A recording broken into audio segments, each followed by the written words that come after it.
To Stitch Social. I'm your host, Mikey from the Crochet Crowd, just kind of coming in on the back end of the website stuff. So I'm using my phone now because I tried to do it. I have these new earbuds that are just kind of interfering with the sound. So I will just be connecting there today, and I am just opening you up on the main screen here so I can see what you're saying to me today. So today is a Stitch Social day, just kind of hanging out with you, seeing what's on your mind, and we'll just be waiting for the first people to make a comment. So I know everything is good. You should be able to hear me just fine, but I don't know that for sure. I'm currently working on a new design.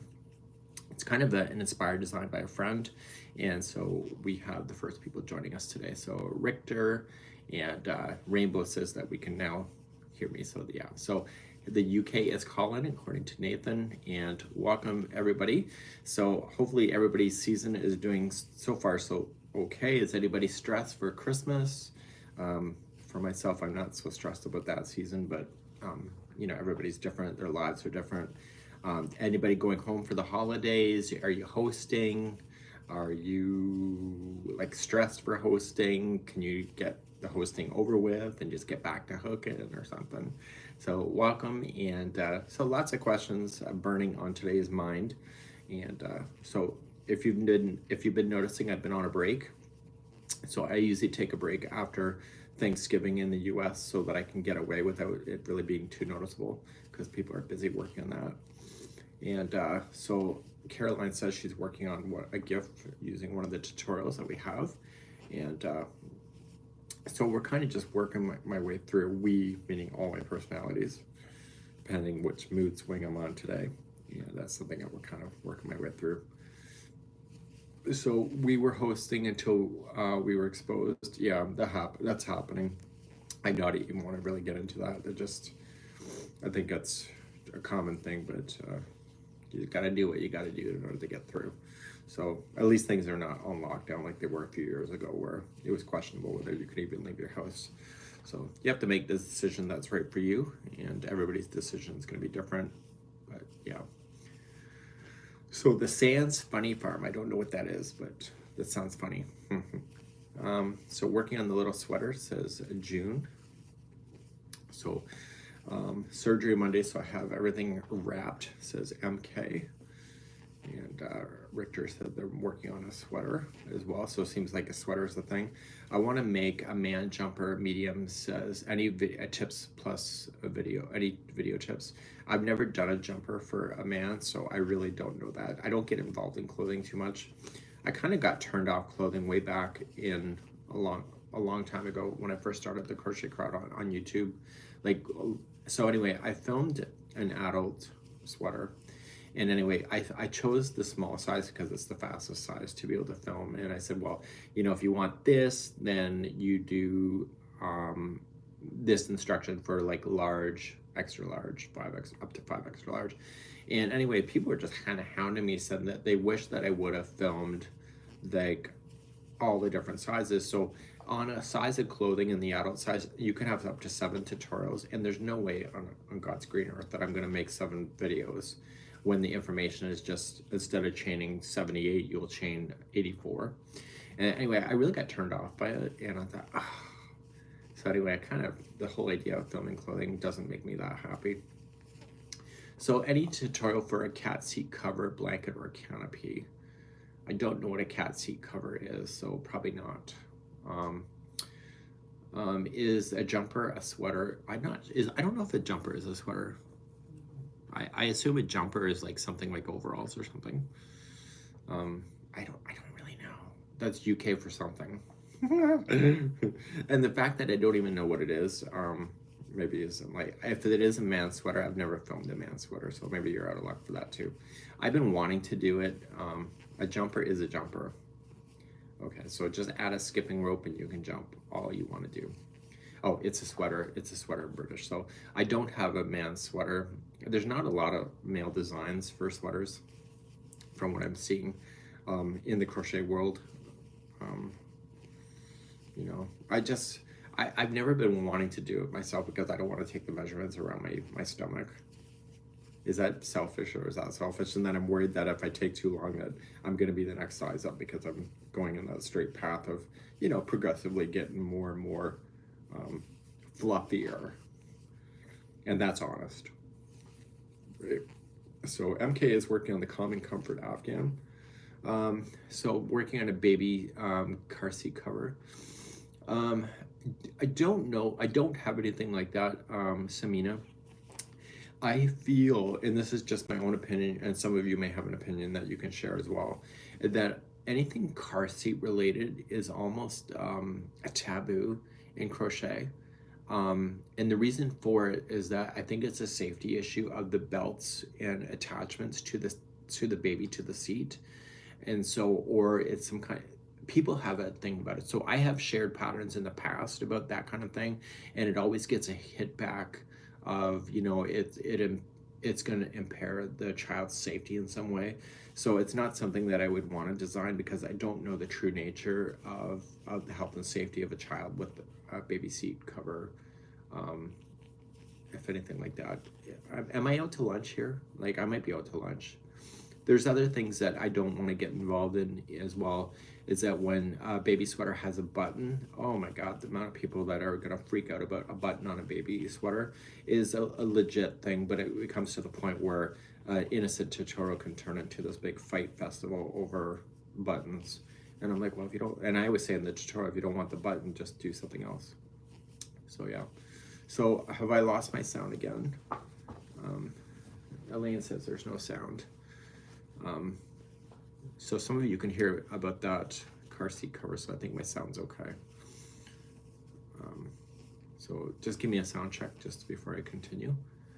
So we have Estelle's channel all the way from South Africa here. Okay, so we're able to hear me just fine. So, okay, so Wendy's here as well. Sorry, Wendy, I never gave you a heads up that I was thinking about doing this. Okay, so I think there's sometimes that, you know, people have an opinion about things that can derail a really innocent idea into something that becomes a fight about something that you don't expect. Okay, so would you ever do a tutorial tea cozy and mattress set? That's an idea. Does anybody actually still use teapots? I don't, but that doesn't mean that it doesn't happen. I remember that always being a constant thing at home if people had company over, but I'm a person that I never have company over, so I don't even have a serving teapot. But that's just personal. It's just because I'm not that social. So I'm socially online, but in person I'm not very social. So yeah. So yep, teas are on the uptake. That's something I didn't know. So I don't know. So we'll have to see. I bought a longtime viewer, our Red Heart Ogo's crochet along. I bought 6 from Amazon. So what was the Ogo plans for the Red Heart Ogos? I don't know what that is. Anticipating the Boxing Day crochet along. I still have not filmed that yet, so I have to do that. I want to kind of finish what I'm working on today and get that off my plate. And then the testers that I have, I've already tested it, so they're good. So book covers. What about book covers? Anybody still use books? I'm shooting like all these ideas down. I don't know. My team and I were talking about print books this morning, and I think Wendy was commenting that, you know, like the whole idea of people printing books or reading actual real books is almost a thing in the past. Not for everybody, of course, but yeah. Do you have any advice on how to make better tutorials? Absolutely. My advice is cut the chit chat and get right to it. People don't care about you as a video host. Some say they do, and they probably do, but most people don't. If they're looking for an idea, just stick to the messaging and get the hell off the camera as fast as possible. So teach what you want to teach. Teach it the way that you're comfortable, but don't drag the viewer into your personal life too much, if that makes any sense. That's been my secret. So the YouTube Shorts kind of violates that for me because I let you see my personality more, but yeah. So that's kind of something. So is anybody else agree with that advice for the tutorials? Just stay on topic.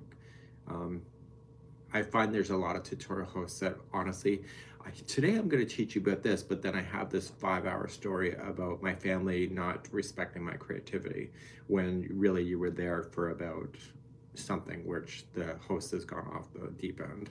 Mm-hmm. So I actually used YouTube tutorials to help me program and do video programming as far as like website stuff. And when I find a host that goes off the track, I'm like gone, because I'm there just to teach something. I'm there to learn something. I don't care about them as a person. I want them to teach me what they're about to share. The background music and tutorials, yes, just keep it for 7 seconds and then gone, but don't run background music in the videos at all. People don't like that. So I did get in a little bit of trouble during my holiday that one person really wants my personal life left out of the videos. That's going to be a big flat no. And the reason for it, I don't think it's fair. It's not like I'm a TV personality where I'm reading a script. Oh, you're right there. Sorry, I'm reading your screen here. So I'm not a TV personality where I'm reading a script. I'm a real person, and I don't feel like I have to stay all business where, you know, I can inject if the dog is going to bark in the background, and then bark, bark, bark, and I'm like, that damn dog. So I want to keep it personal, because you're not necessarily here in the sense of just keeping it all hunky-dory. Sometimes you like a little bit of spin. So sometimes I can share a story in the tutorials, but I try not to. You can send it to super chat if you want to. It's up to you. So what else to go? I hate tutorials where the person doesn't explaining anything. They just crochet. So that's actually been a new thing, a flow. That's been a new phenomenon where they're actually thinking about encouraging that, where you don't, as me as a host, I don't talk at all. I've tried an experiment to it. Oh my God. So it was like the end of the world for certain people, but it's a new concept of people just doing it. And what it does is it allows people that don't speak the language to be able to do that. So the video actually goes more globally by doing that. Do I like it? Not really. So I'd rather talk to you as a friend than just ignore that you're actually watching my hands. So I think that's really thing. So what we think, somebody just says those tutorials kind of suck. I don't think they suck. I think they serve a purpose, but they're not for everybody. How's that is that politically correct? That's kind of how I feel about that. Yeah. So yeah. So let me just flip my project over. So I'm making the new study of winter tracks, or snow tracks or something. I don't even remember the damn name of it at this point. Anyway, I designed this back in September. And so I was thinking earlier this week, I'm like, what if I have this in progress? So I had my meeting with Your Inspirations, and they said it'd be nice if you could do something with Bernat blanket. I'm like, well, I have an idea. So I have this done already as a baby blanket. Well, not done, but pretty much halfway through. And they wondered what it would look like if it was done in Bernat blanket instead. So that's what I'm doing. So yeah. Bathroom toilet seats, do you have? Oh, hell no. Are you kidding me? I live in an all-male house. There is never going to be a bathroom toilet seat cover in this house. Ever. Because I know what happens. So anyway, that's not something that I'm interested in making. Because honestly, I think if I did a tutorial on that, the amount of people that will complain that how unsanitary that it is. Oh, I almost used my middle finger for that one, but it's totally middle finger worthy, but yeah. So anyway, I think it's fine, probably if you're a female and you don't splash, but definitely if you're a stander like I am, I don't think that's a good idea. Yeah. I don't know how many times my mom screamed at us because there was 4 guys in the house, and how many times we got screamed at for pissing on the floor. So if we can't even get it in the toilet, we're going on the floor. There's no hope in hell that we're not going to splash a toilet seat cover. My mom had them as well. Oh my God, I'm totally revealing some dirty stories here. But as a male, some of those toilet seat covers are so fluffy that you can't stand there, hold down your fly to prevent your zipper from catching into things and to hold up a toilet seat from slamming down on you. It is like trying to play Jenga upside down blindfolded. It is like a nightmare. So you have to stand there and hope your pants don't fall to your ankles. And it is a nightmare. So I don't know, women. Try standing with a fluffy toilet seat cover and aim. Okay, there's a reason why we piss all over The toilet seat covers. Oh my God. Is that too much? Or that tight? Oh, yeah. And there's a reason to wash the rug. Yeah, there's a reason why there is no rug in our bathroom too. I know. I'm just keeping it honest. People say, "Oh, I need this toilet rug." No, you don't. Yeah. No, you don't. Honestly. So that's kind of that's a little bit of perspective. Yeah. Don't want a snake in the toilet for sure. Yeah, that's it. That is the news. I will stop yelling at my son. Yeah, honestly, take the damn cover off. If you're yelling at your kids because they're pissing all over the place and you got a toilet seat cover, you need to really think that toilet seat cover, because maybe they're trying to juggle and pat their tummy at the same time while trying to hold it in a straight line. And I can assure you, as a young man, the stream doesn't always go down. Just saying. Puberty can be rude. Yeah. Yeah. So Michelle said that's why she has her own bathroom. So she can enjoy her own zen in her bathroom. And yeah. So yeah. So there you go. But getting power load shedding again in 4 hours. I don't know what that means. Can you tell the snow blanket when the snow blanket is going to come out? I don't know yet. I got to finish it, and then the pattern has been tested, so I just got to write it up. It's already been tested. It's been written up. I just got to do it. I just got to finish the sample and take a damn photo. Oh, you told your dad and brothers to sit to pee. Right. I know some men comply to that. I am not one of them, so please don't have me at your house. If you could just whip it out and go, like, that is going to take away from my crochet time if I have to unzip, sit down, you know, look at the wall, do nothing, get back up, tidy up, wash the hands, and go. That's just taking too much crochet time. You know, I'd rather just pop it out, you know, get it done, wash the hands, and back to my desk in less than 60 seconds. Yeah. Did you do any carpenter? Did you do any carpenter wheel Afghan? Probably not, because I don't know what that is. So sounds interesting though. Load shedding. So South Africa for power load shedding. I'd never heard of that before. We have young men 8 and 9 in the house, and they do miss, and that's life. Yeah, it's true. Actually, I have a friend that installed, and I kid you not, one of those water fountains that men use in the bathrooms into their house, which I have never seen before. And they had 3 boys, and they said it just made sense to pop a urinal on the wall for the boys. And actually, they said it cut out a lot of the cleaning involved with that, and that was something I thought, you know, it's a pretty nifty idea. Would I do it at my own house? That kind of makes sense too, but with only 2 of us living here, probably the cost of plumbing and stuff probably doesn't work it out. Yeah. Yeah, so I think that is actually making any sense. Does that make any sense? Would anybody consider doing that? I almost think that's almost a mandatory thing, you know. I don't know. Why are we toilet talking today anyway? This is supposed to be Stitch Social. I don't know how in the hell this conversation went this way. So I knew somebody that had a drinking fountain in their kitchen. My son, when he was young, would pee up the walls.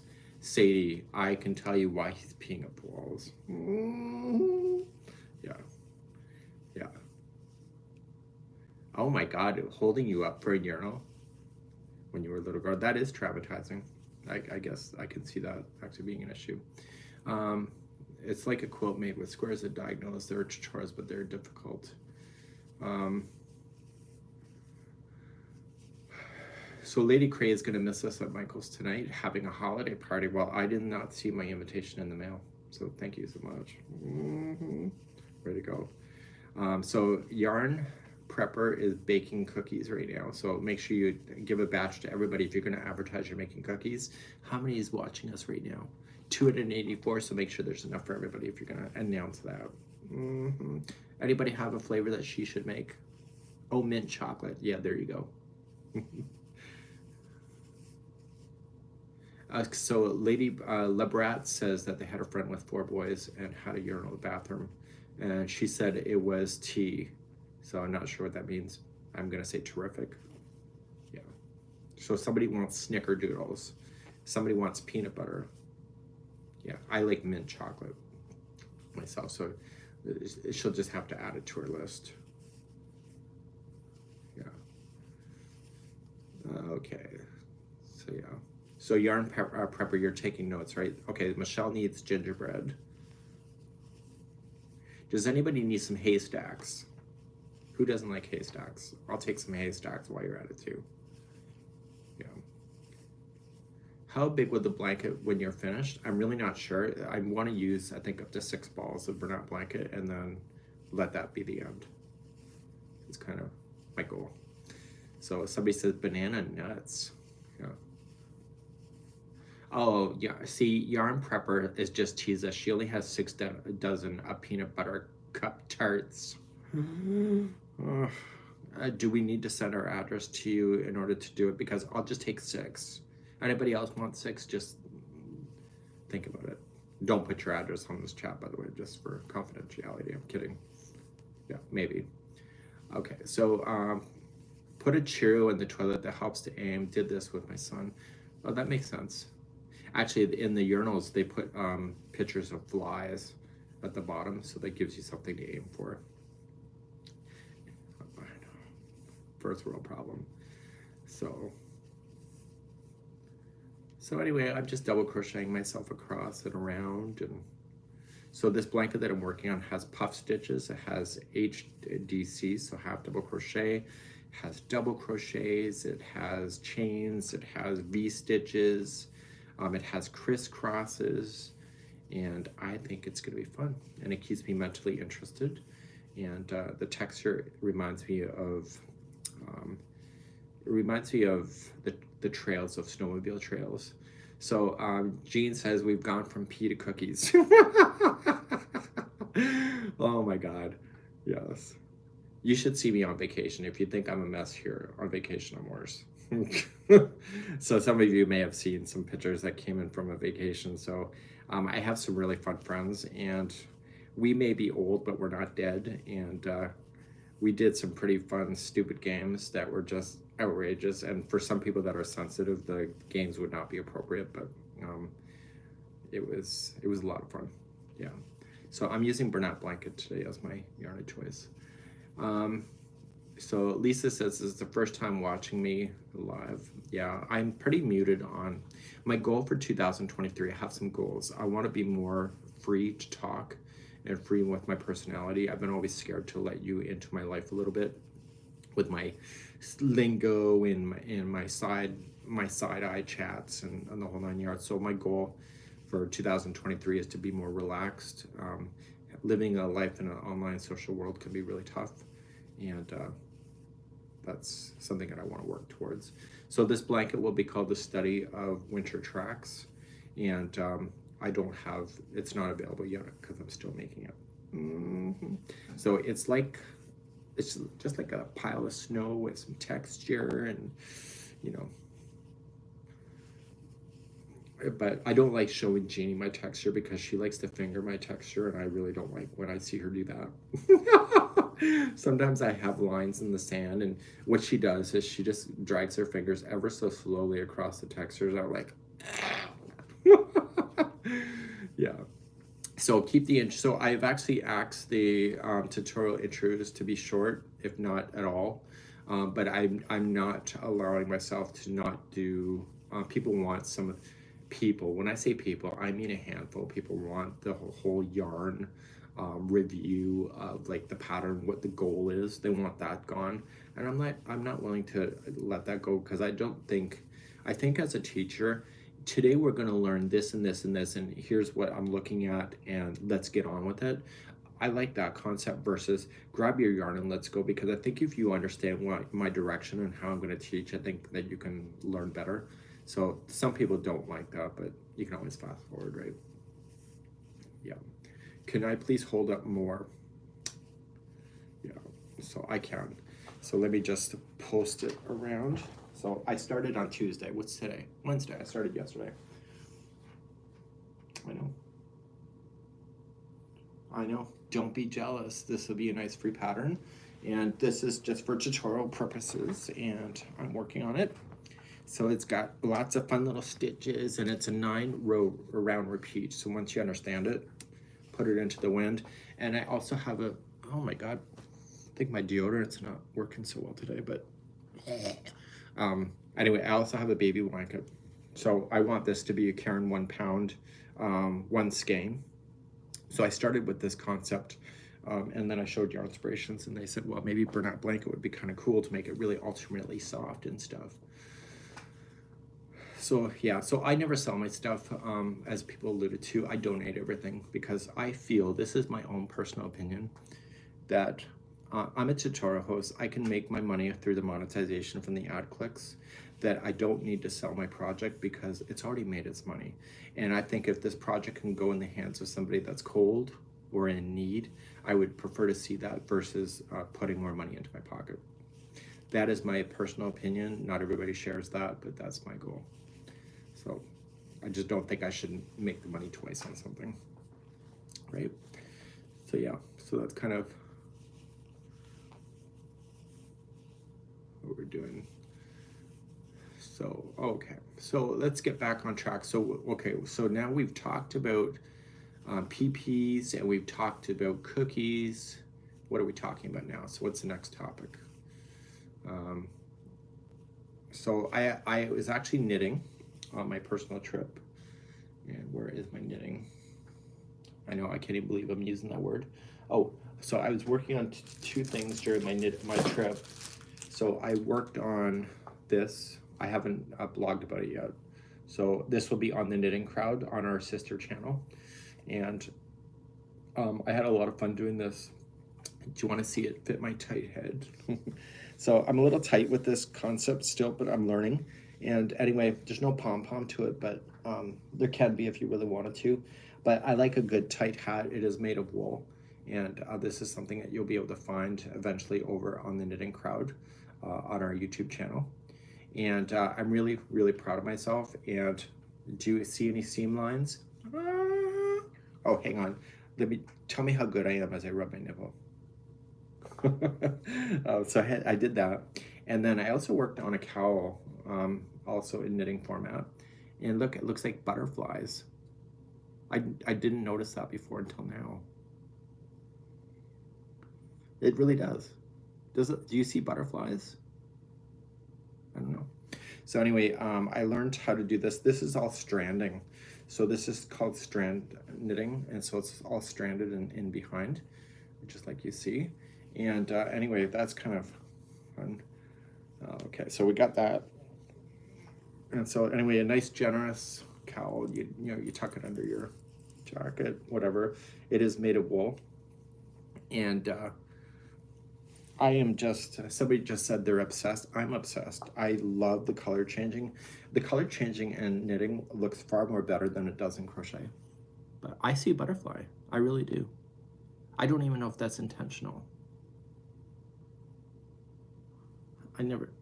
See, I can't see that in person, but I see it on the camera. But sometimes I see dead people too, so I don't know.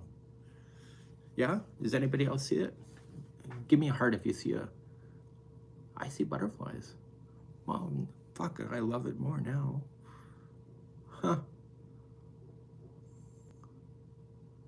Uh-huh.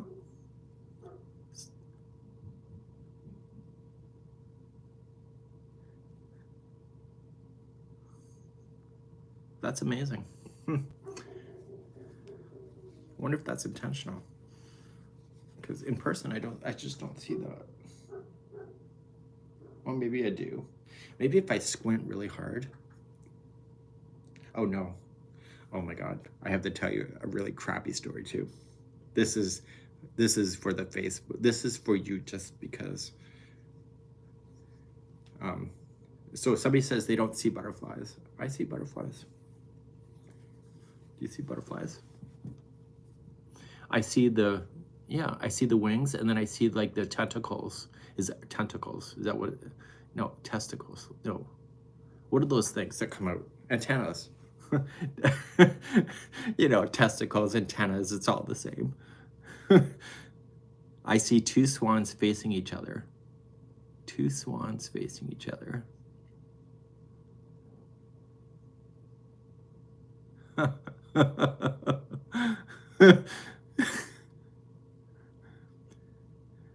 Yeah, so there you go. I'm supposed to be working, says somebody. Testicles, yeah. There will be a quiz at the end. What did you see, testicles or tentacles? Okay, so anyway, I have a really crappy story for you. True story, happened Monday. So I was having a Yarnspirations meeting. Anyway, my stomach was kind of upset. So anyway, like, you know, gotta go now. And anyway, so I literally got off the live camera because it's all live video chat. And anyway, my back end let go here on the chair. I have cleaned it, it's okay. Anyway, my back end let go, and I like ran like an SOB to the washroom that is just on the other side of the partition here. And I'm like screaming, you know, because I know I didn't make it. And so anyway, so then I like, you cannot get your pants off fast enough, of course, and you've already made the damage. And so now you look like your face is full of cookie crumbs. It was just a mess. Anyway, so I realized at this point, like, I'm gonna have to do laundry. I am just a mess. So anyway, so I decided just do a quick cleanup, but go upstairs and have a shower.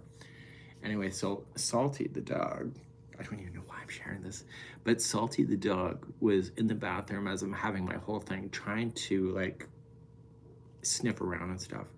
And anyway, I got up, and as I went to upstairs to go to the shower, this dog was burying its face right into my back end, all the way up. I was like the Smurfs dancing, la, la, la, la, la, la, trying to keep this dog's face out of my ass. Anyway, I was like, oh my God. So here I am trying from behind, trying to keep the dog from like going up my ass. And I was like, oh my God. And so anyway, so I get the shower, and this is so bad. So I get the shower, I cleaned up, I've got now fresh clothes on. And so anyway, this dog is just so fascinated by what's happened like a half hour earlier that I am trying to vacuum my house. And every time I turn around, this dog is buried up my ass. And I'm like, it's already happened. It's a thing of the past. You need to let it go and get over it. So anyway, so that's been my week here. So it's been kind of a crappy week. And now back to crochet. And anyway, so now Salty, it's now been 3 days, or you know, it happened on Monday, but anyway, I keep having to turn around. The dog is just so fascinated with my back end. But I really don't like when you meet dogs and they have to bury their snout into your private area. I hate that. And anyway, so that was kind of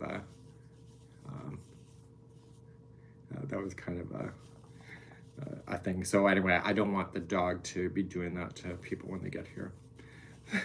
So now from pee to cookies to poop, what else can we talk about? So anyway, that's kind of that was kind of my week. So it's been a kind of a fun week. So anyway, those are the stories that happened, and these are the days of our lives here on the Crochet Crowd. These are the stories that don't make the tutorial cuts. Which size crochet hook am I using? I'm using a 10mm size, N as in Nancy, and anything. So somebody's asking if they want guacamole. I don't know if that's a sign for anything, but it sounds funny to me. So is my stuff, what set it off? A number of issues, I think. Honestly, we were on vacation for 10 days, and I think getting back to regular food was a good idea. We basically ate Mexican for 10 days. And I think there's only so many tortillas and all of that hot sauces that you can handle. So anyway, so that's kind of, so I think I was just on a purge or something. Yeah. But I was kind of singing that song. What's that song? The Eye of a Tiger. But at this point, it was an eye of a needle. Oh, yeah. So anyway, so we're working on some fun stuff today. So you're getting a little bit of side juice today. Hopefully you like a little bit of juice. You know, and I'm thinking about people that are going to replay this video. So what the hell is this host talking about? So, okay, so what's happening with Daniel? Daniel's good. We had a good vacation. We're in planning mode. He's waiting for his tractor to come home. It's in the shop, just getting a tune-up for the winter. So we haven't had snow here yet since we've been here. So there's no snow on the ground, but we're gonna get it soon. So we're trying to get the tractor back. We live on a 6-acre property here, so we need to have a tractor to be able to plow ourselves, to get ourselves to the road. So yeah. So any plans for what was that? Any plans for the Crochet Crowd? Yeah. So we have possibly. I haven't confirmed it yet, but it was kind of general talk. We have the Joanne Stitch Along probably for March again. We have Jeannie Stitch Along starting in Boxing Day, so in a week or so. When's Boxing Day? December 26th. And crochet. So one of the goals I have actually a list of goals that I want for 2023. I've labeled 2023 as the year of the change. We've had a significant amount of changes happen this year with technology. And so next year, I want to bring in those technology changes to our business. And so you'll be seeing some changes happening in the future. So that's one thing that's important. I also put in my list of my goals, because I wrote it down here, as the year of the rectangle. We've had a lot of people say, stop designing the squares and just do rectangles. We've not really done rectangles. Jeannie has, but I haven't. So I think my goal for 2023 is the year of the rectangle. Also, a personal goal that I want to do for myself is that I want to host a knitting stitch along.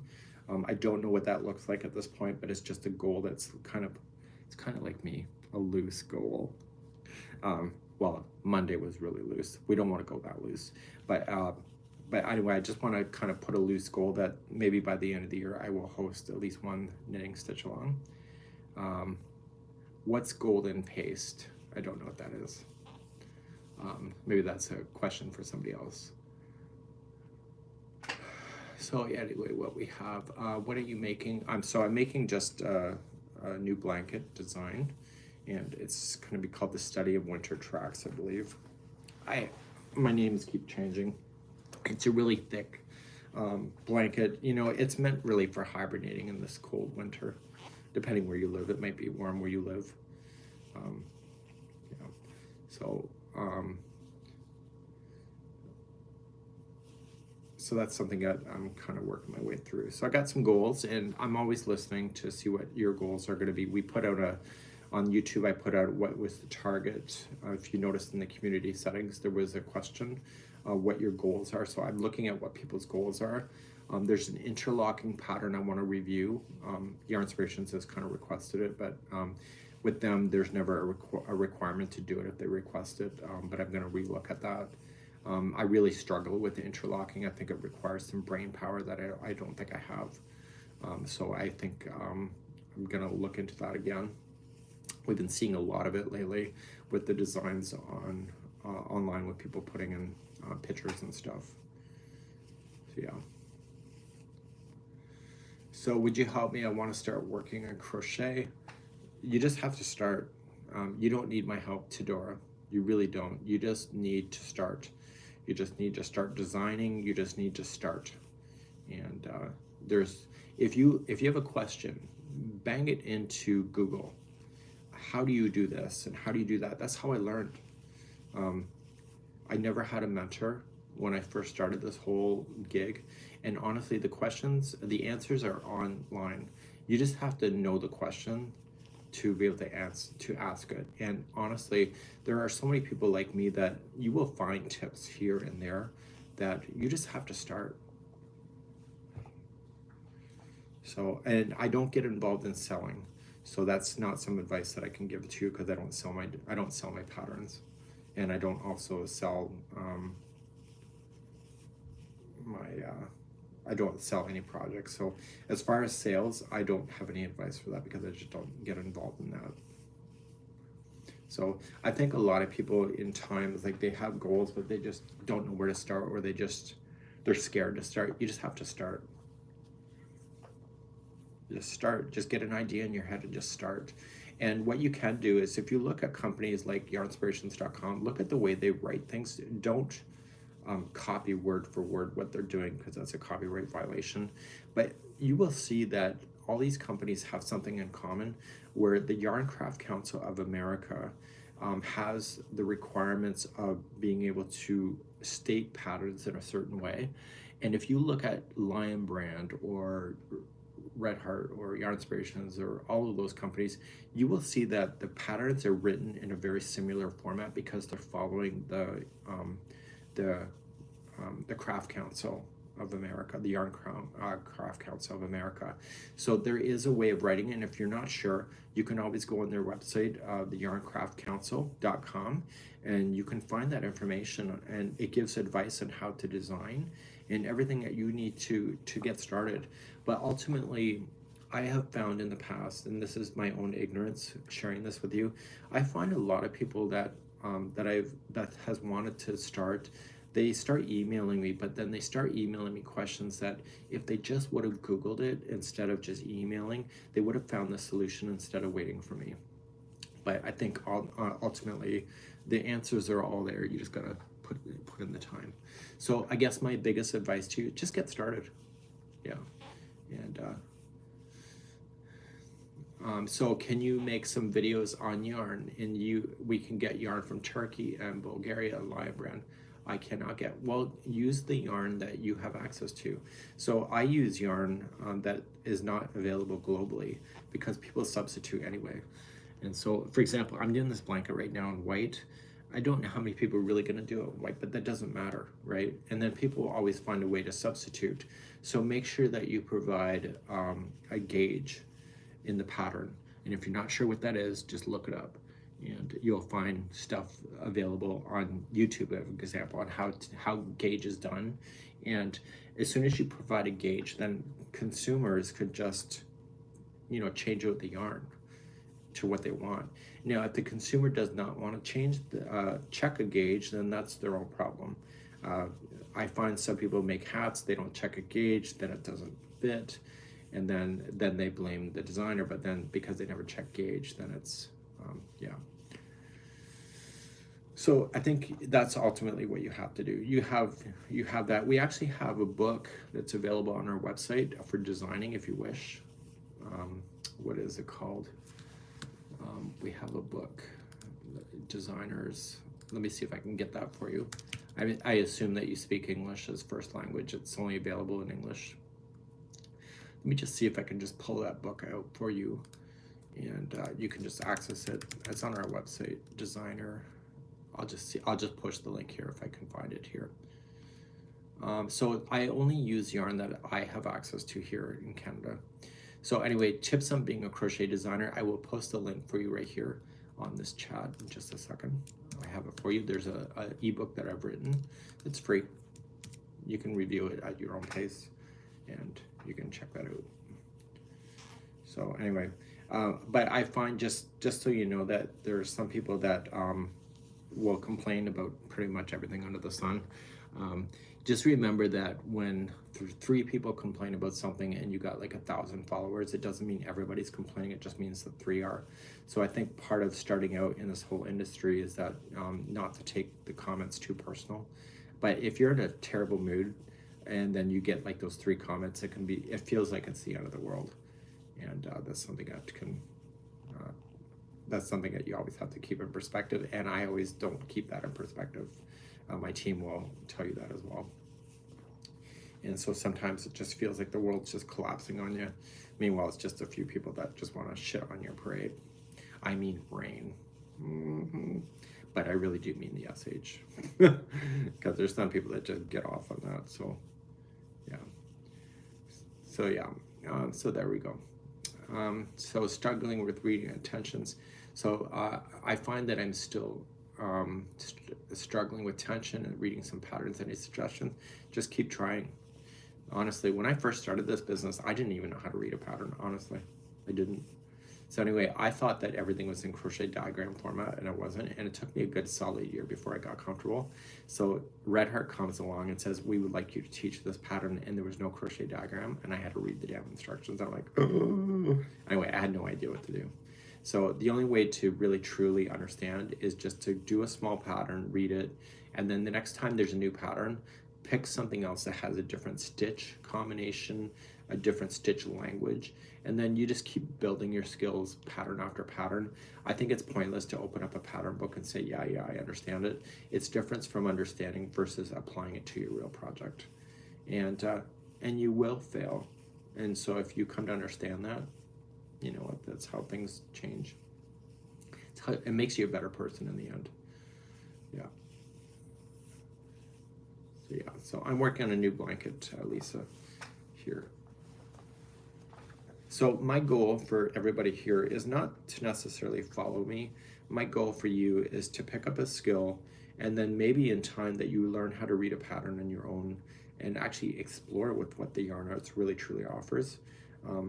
It's nice to be able to follow me blindly, but I prefer that you can at least think for yourself and understand how what I'm teaching you now is applying to the next project in some way. Is Canada follows the same council? Yes, they do. It's the Craft Yarn Council.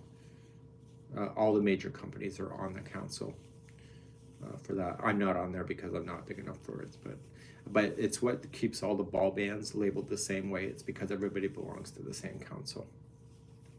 So it allows you to pick up one brand's balls and actually look at the back for the detail of the sizing of the weights, the gauging and everything. It's all standard.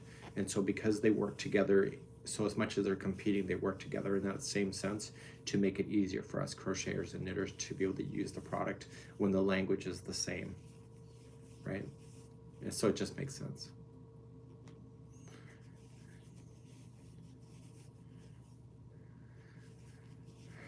So yeah, it's kind of, so anyway, so there's a lot to it. People don't realize, and I never realized when I first started this whole mess, that there is so much standardization that happens within everything.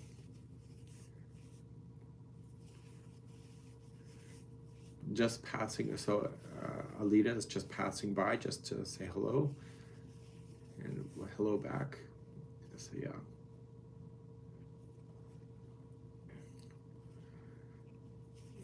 Mikey, why does the US have different terminology? Why can't we all have the same?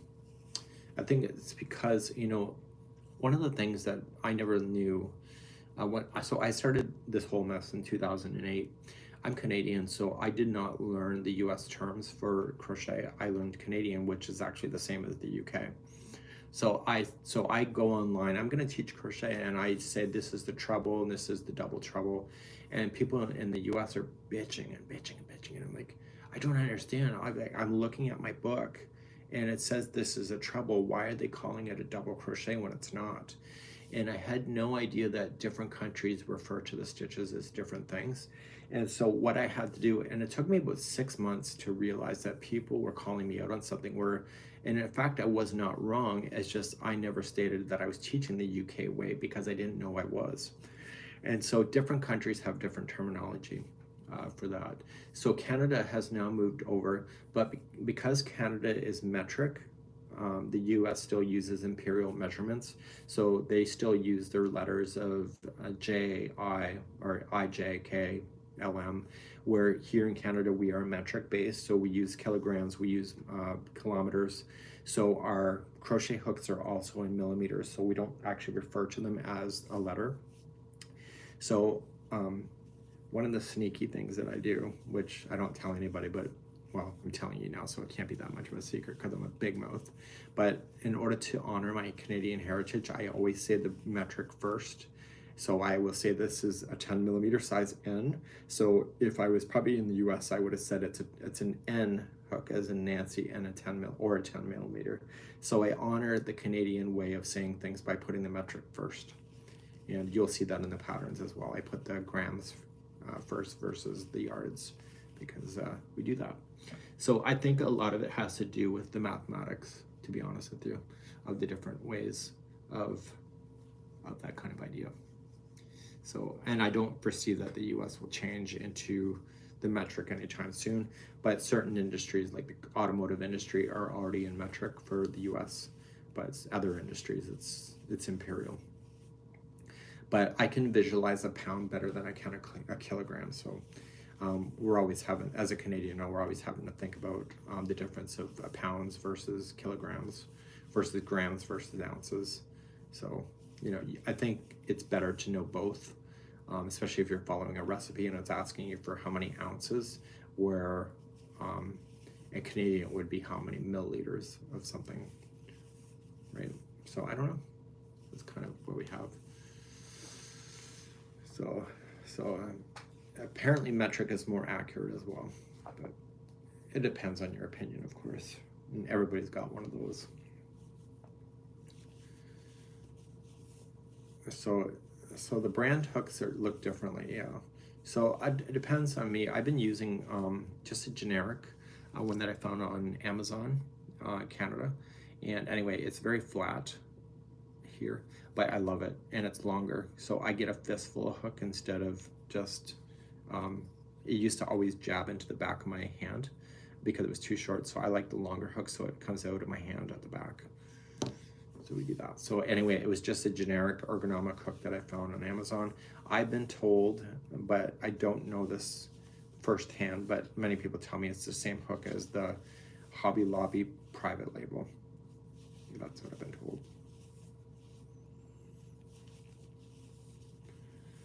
Yeah.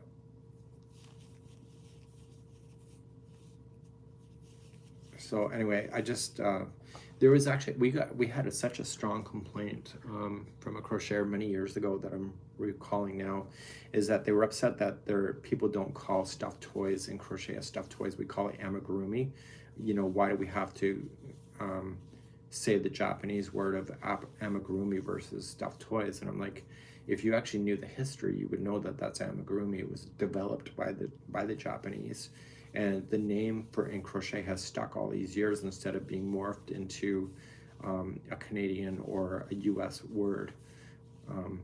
So some things come from the past, stay present, and other things get lost in time with new verbs, verbiage, and new terms and new ways of saying things. And I think that's realistic. So the UK, and so I don't know why the UK has a different terminology. I just know that different countries use different things, right? You got to think about, this is an Afghan. Afghan is short for Afghanistan. So a lot of the yarn arts that we do are actually from the Middle East. I don't know if people realize that. So anyway, but in crochet, this is called an Afghan, but in knitting, this would be called a blanket. So, but more and more, it's becoming more modernized that crochet, it's now being, some of people are now calling it crochet blankets, where a part of the past was crochet Afghan. So I think, you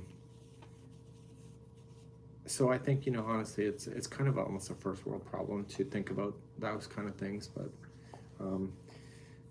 we do get people messaging us like constantly, are we using UK language or American language, and I call it just basically North American language, because Canadians are following the US because we're pretty much neighbors.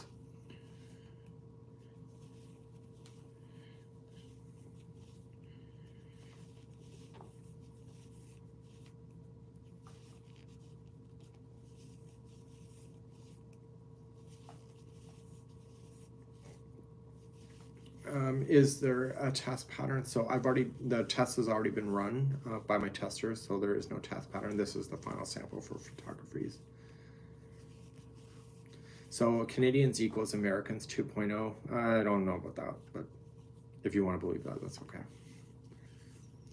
I think, in the way I look at it, is that every country has its benefits, and if something is working for a country and it benefits another country, you know, I don't see a problem with that. But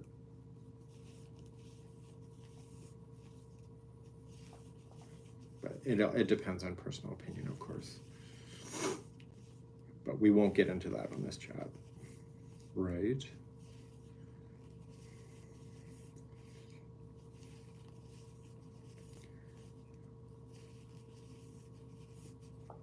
Yeah, so let's try not to go too far into a political chat today. I prefer not to, because how I feel about politics and whatever may not align to certain people, and I just don't want to. I want to keep it crochet based. I just want to keep it fun. So we'll leave that off the table today.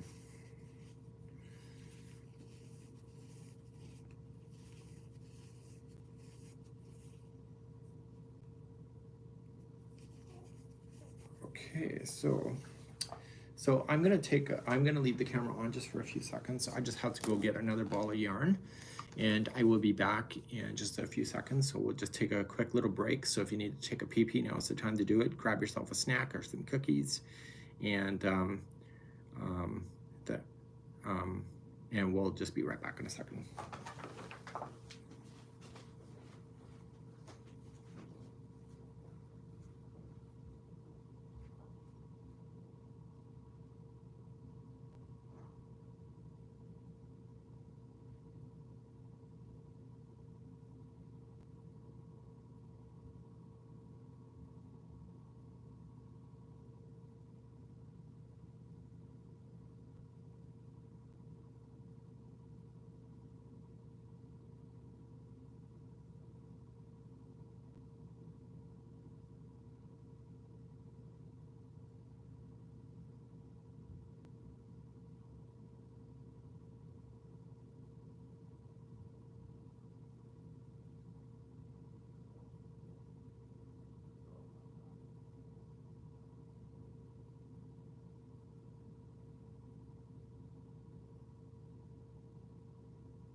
Okay, and I'm back.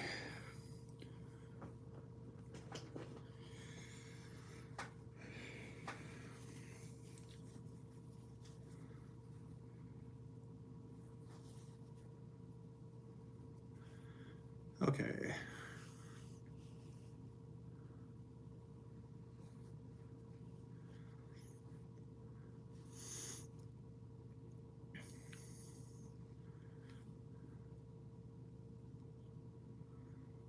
Okay, so I'm just getting caught back up. So somebody bought a book, didn't realize it was UK terms.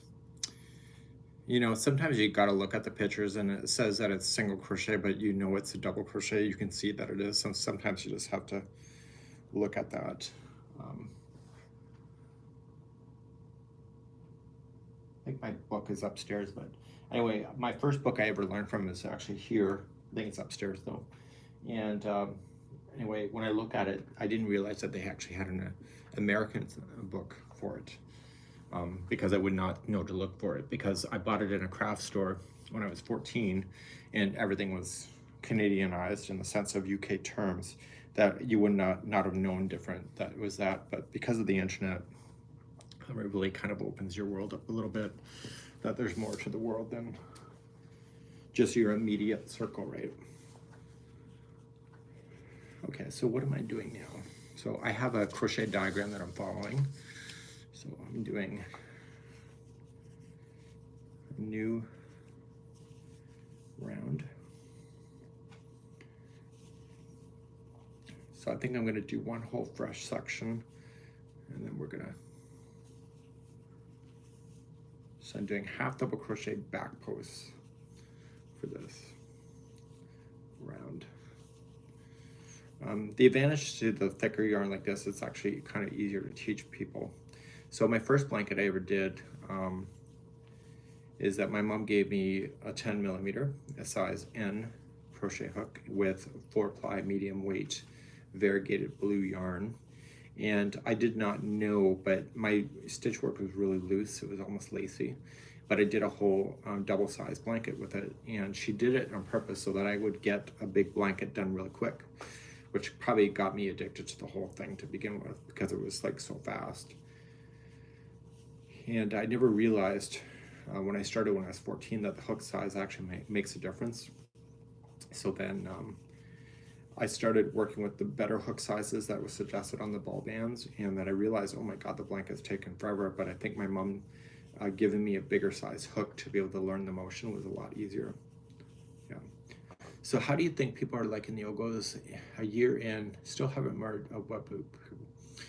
The Ogos are really mixed reviews on whether people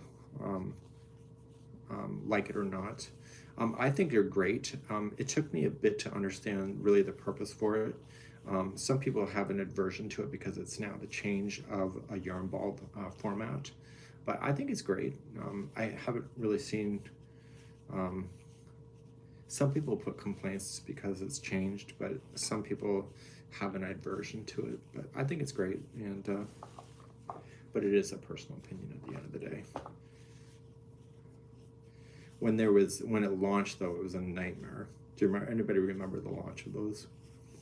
It's just so many people came up with a professional opinion on something they didn't understand. So then they would make assumptions. Well, it's a different size yarn ball. No, it's the same yarn. It's just wrapped differently. So there was a lot of misinformation when it launched that had to be corrected. But, you know, humanity. Nobody ever said we were civil. Yeah.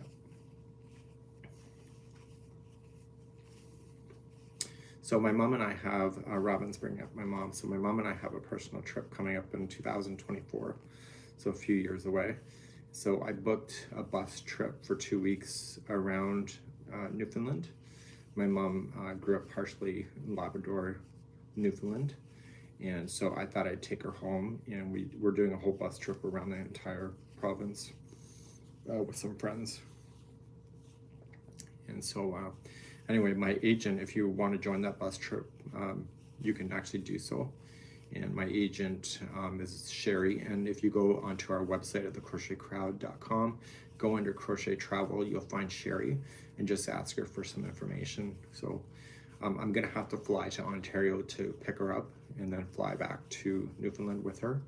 And then we're gonna do a bus trip and to do that. So kind of it's a big trip. It's 2 weeks and just moving around the entire province, which is a big province. So that's kind of the thing. So are they crochet birds above my head? No, those are llamas.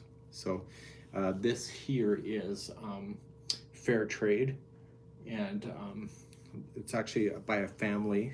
I forget where they live, but anyway, they make those and then they sell them for fair trade at an inflated rate, but the funds go back to their home, which is exactly where it belongs. So I don't want to say Uganda, but it's somewhere like that.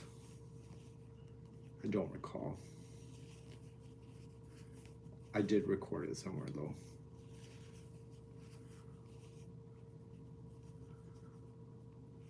So anyway, I just thought it was a cute idea.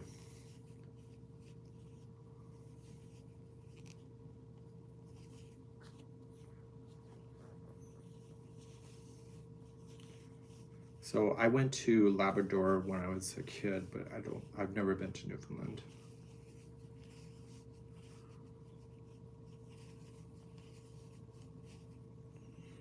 Hang on, the cat wants in.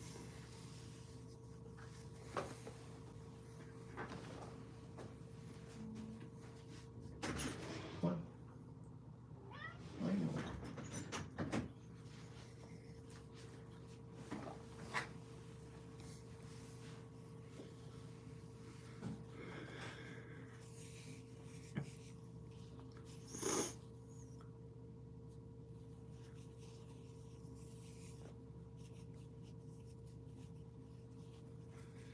So yeah, the washing machines with the burnout blanket can be a bit challenging, that's for sure.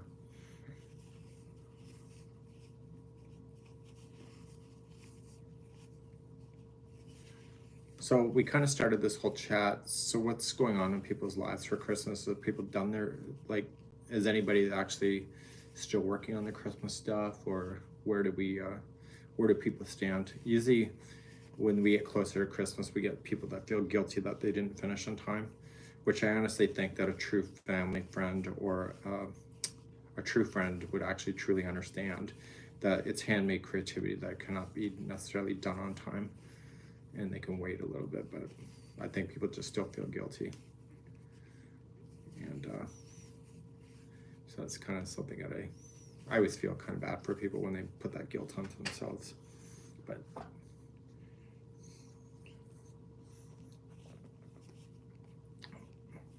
so somebody's working on their 4th dusty snowflake throw. That's commitment for sure. So Michelle's already given the heads up that she will not be done on time, which is very fair. It's honest. So Rosie doesn't like the Yogos. So Rosie, share with us what is your aversion to the Yogos? Like, why was it not a good idea, in your opinion? Does my mom actually just started getting back into crochet. She stopped for years and years and years, but she just finally got back into it last year. I'm getting burnt out on the Christmas making, and I'm looking for Valentine's patterns. Actually, I found a really cute, I don't have a link for you right now, but I found a cute little Valentine idea for Valentine's, of course. But anyway, I will have to find that and pull it back out. It's a bit of a stitch sampler, which is something I haven't done. So I'm kind of curious about it just because of the stitching opportunities. Yeah, so that's something I'm kind of thinking about. I'm not committing to it, but I'm thinking about it. So somebody says, I give gifts all year long, less pressure that way. Yeah, you actually feel like Daniel does. Daniel says he doesn't need Christmas in order to give a gift. When he feels it's appropriate, he'll gift at any time of the year.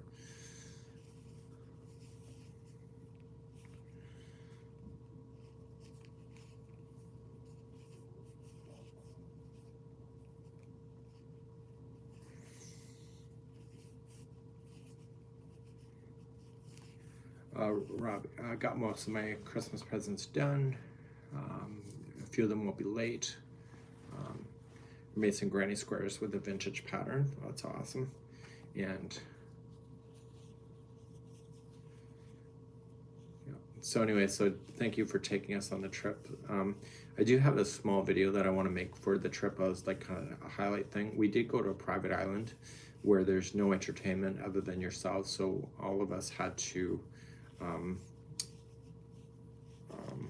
come up with our own activities to bring with us, and so that's kind of what we did. And so some of the games are pretty adult based, so I don't know if I want to share that publicly with some of the games that we played, but it was a lot of fun, and they were like bachelorette games. You know how bachelors or bachelorettes can be, well, depending who you are, of course. But some of them were they were adult based, so I don't know. They were still fun though. And I had some fun with some macrame. Yeah.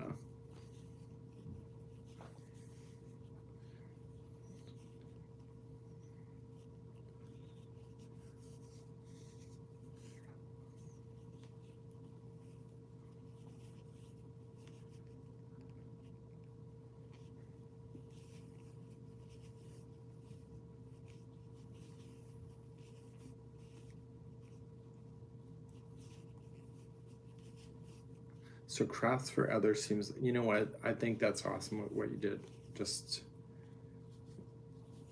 with the juvenile diabetes and stuff. Won a few auctions to sweet tickets to baseball, basketball. It's a great idea. I think charity in any case is a great idea. And Robin, of course, is making a nightgown, and Nana keeps working crafts all year long.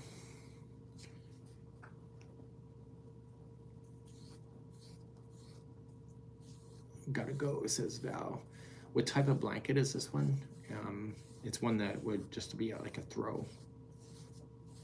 It's got lots of texture, and I think it will keep people interested. And it's fast to make. I just started this yesterday, so look how far I am. Yeah. So look how simple that was to join the yarn. I don't know why people flip out when they have to change over their yarns. But yeah. Do you have any suggestions for a hat for a long oval face type? I don't know. I have an oval face type too. I like a pom-pom hat, but then Americans really don't like pom-pom hats, generally speaking. Not everybody, of course. But I find in Europe, depending where you live, like Europeans seem to like their pom-pom hats more. So I think it's personal. So I like, for myself, because of the shape of my head, I like a pom-pom hat. And as far as me being fast, I don't think I'm fast. I'm just determined. And this yarn works up really quick. And my pattern's pretty awesome too. Yeah. So Rosie says, when will the pattern be out, Sadie? I don't know. I gotta finish this and then take photos and do my magic. I don't want to tell you a timing because then you'll say, you promised. And I'm like, yeah. Just hang on a second. Salty! Come here, come here, come here, come here. Yay! Come on. Yay, you're a good boy. Come on inside. Yeah. Come on. Just hang on one second. So come here. Come say hello. Daniel's just going to get pet food. Salty's here with me at the moment, so he likes to run and chase the car. Salty! Salty! He's just still a puppy. He's only 6 months old. So he's learning to chase cars lately. I know! I know. You're a good boy. I know. Yeah, so this is Salty. I know. He's a Great Pyrenees, so he'll be much bigger. He's a male, of course. He's a he. And, okay, do you want to go back outside? Do you want to go back outside? You do! Come on. Yay. Go play. Go play. Good boy.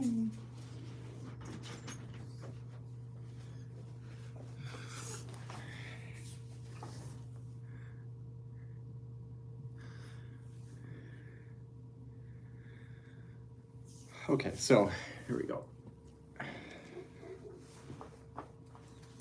He's starting to chase the cars, leaving the driveway. So Daniel wanted me to distract him for a few minutes so he can get some pet food.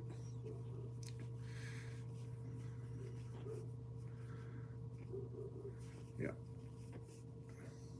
Okay, so where were we? How many hours do you have invested in this blanket so far? I'm gonna say about 16 hours. It goes really quick.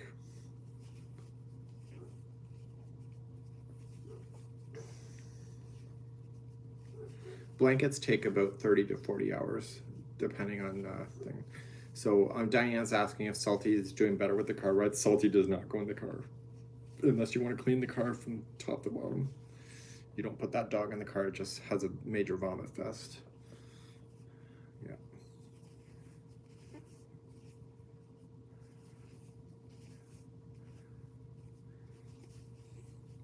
So other crochet hosts to follow, Moogly is really good. Marley Bird is very informative if you're interested in that. Daisy Farm Crafts, if you're interested. I kind of follow those people because they're part of the Yarn Inspirations ambassadors. You'll find other tutorial hosts.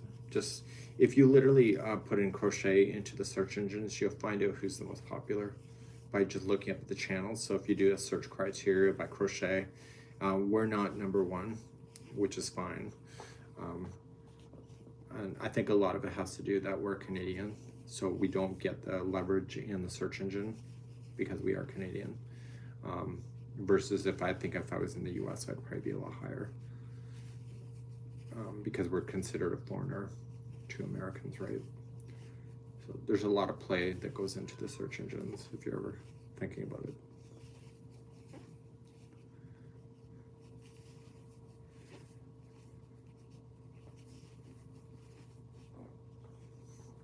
So my goal personally, and this is just speaking for myself, is that I tend not to go on other crochet channels.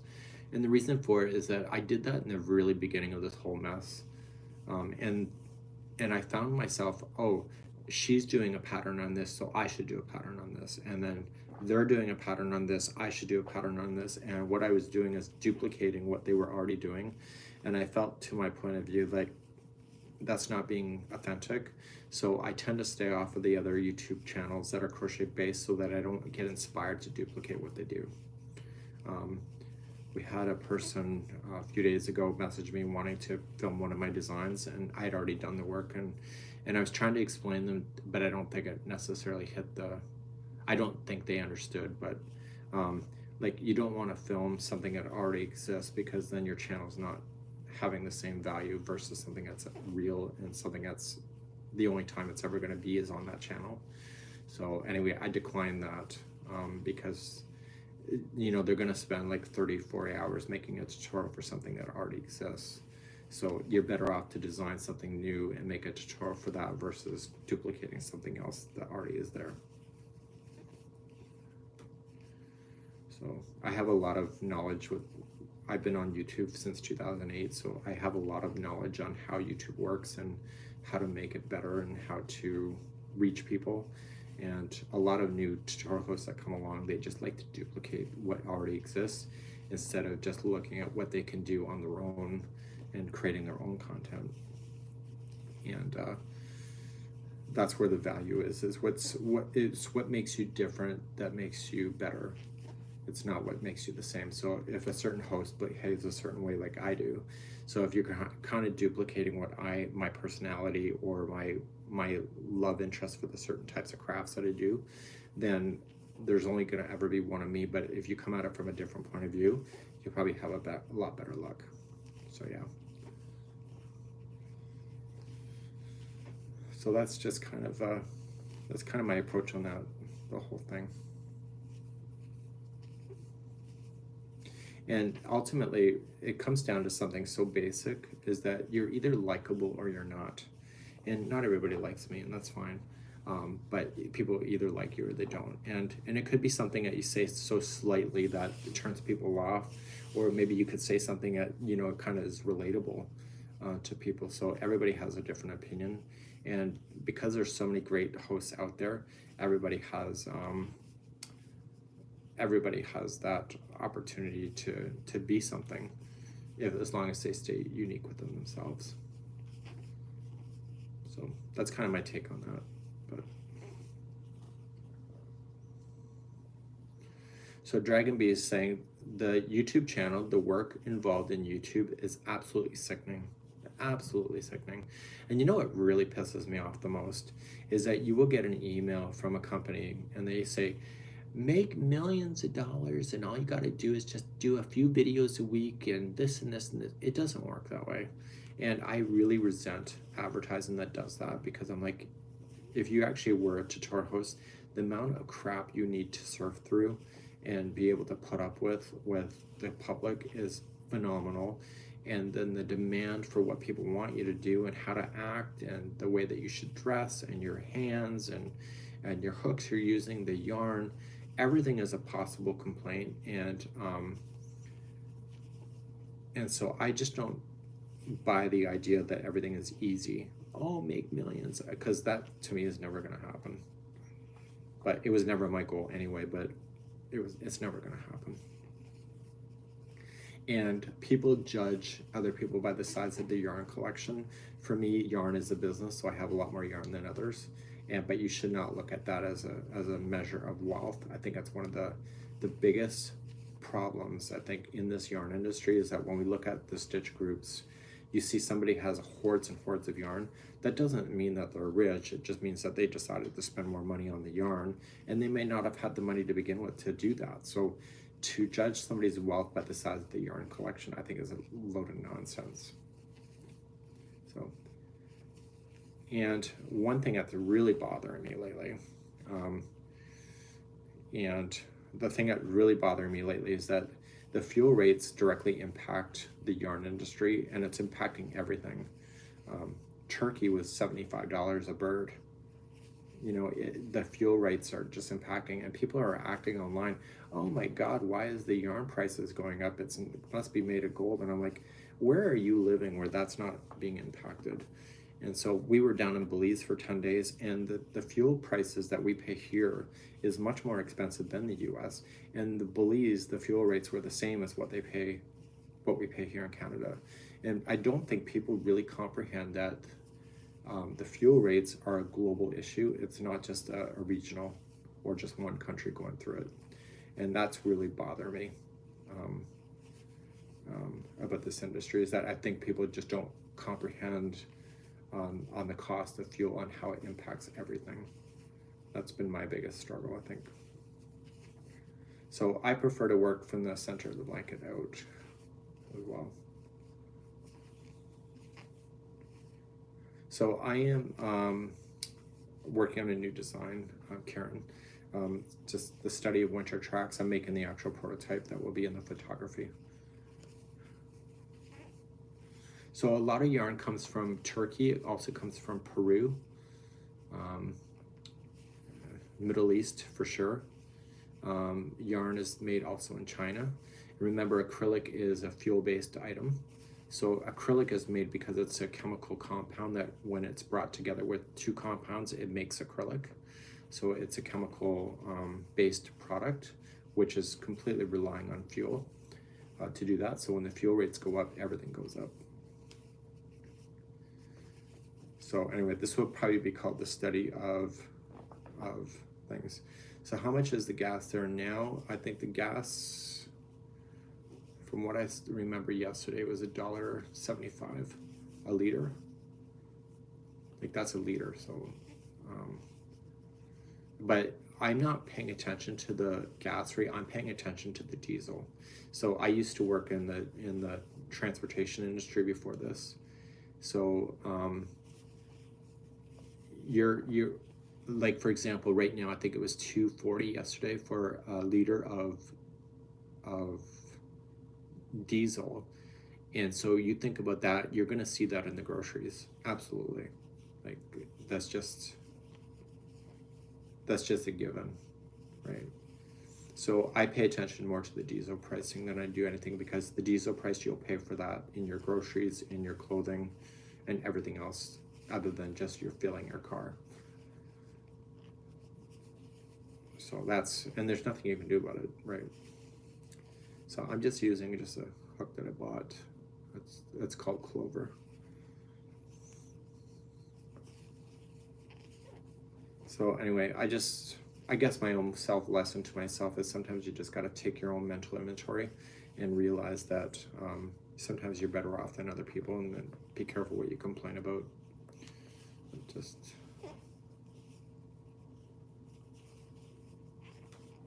So Knit Crate, yeah, so the fuel industry is impacting everything. I just had a friend close her business, which I'm pretty upset for her, but she couldn't function with the higher pricing to make her items. And she's pretty devastated about it. She tried for years, and unfortunately it just did not fly.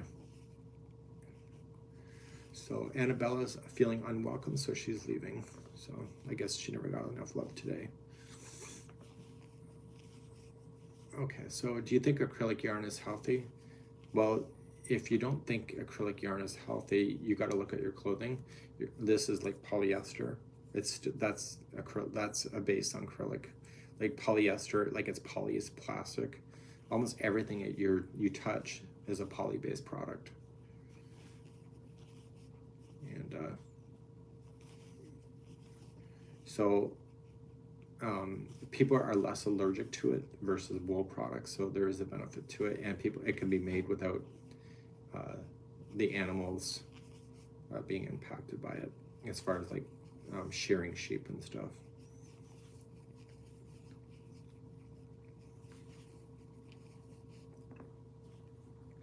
So Knit Crate went out. I don't think I've heard of Knit Crate.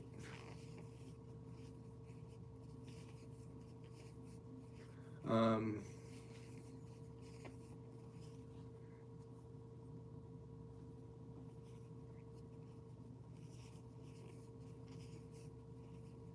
yeah, so anyway, I just think that people don't, like as far as the fuel, talking about Southern California, I just don't think people realize it's global. Just on the way they act online, they think it's all like just within one country, but it's everywhere.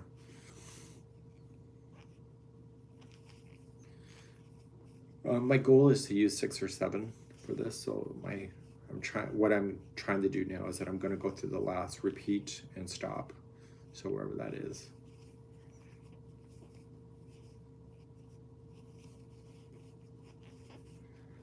How do I stay motivated?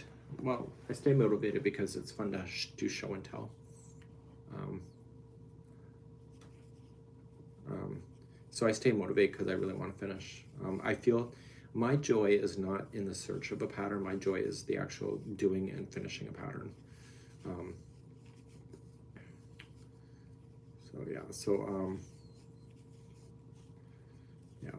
So I think Jen is talking about, I think honestly, I think it's fair to say that I think almost everybody is struggling in some manner.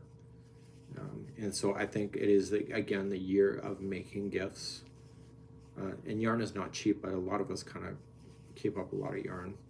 So we probably have yarn already in our collection to make those little gifting things that are probably more personal. So I do think it's the year of making Christmas again. And I think that'll continue. I don't see a change in that anytime soon. So I will hold this up in a little bit. Just let me get through. I have to turn the blanket in just a few minutes after I just get across.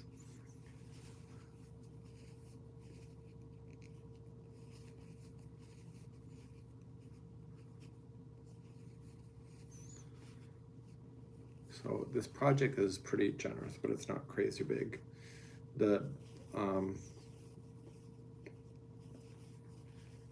So Nanny's crafting, it's because you like to show what you made with the design. Yeah, I agree. I get a kick out of just finishing, and that's more motivational to me than it is to search for new something. So do I have a lot of work in progress? No, because I like to finish what I make.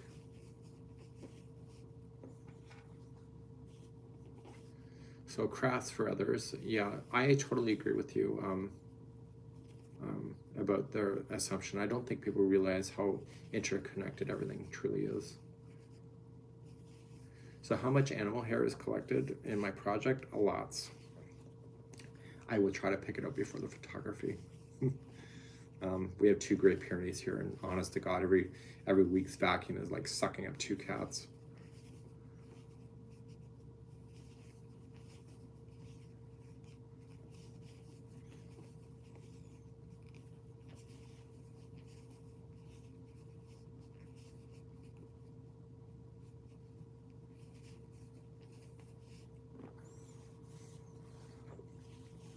So before the break, I was actually knitting almost every day versus crocheting. So people were like, "Are you quit crocheting?" I'm like, "No." I think I just needed a mental break from it.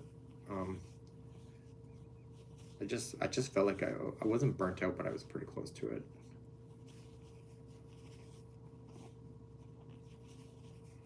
So I don't know what shrinkflation is. So I don't know that answer.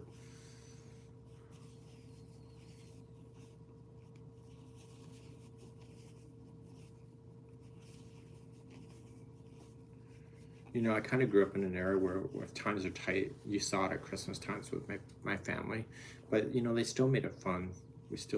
But I think the definition of today's entertainment is a lot different than it was when I was growing up. Like we would sit around and sing Christmas carols and, you know, and craft, and mom would bake, but I think today's generation is more connected to the online world of doodads and gadgets. And so I think, you know, the way that I think about Christmas from my childhood is very different from today's Christmas, and I don't think it aligns properly because it just is a different way of living.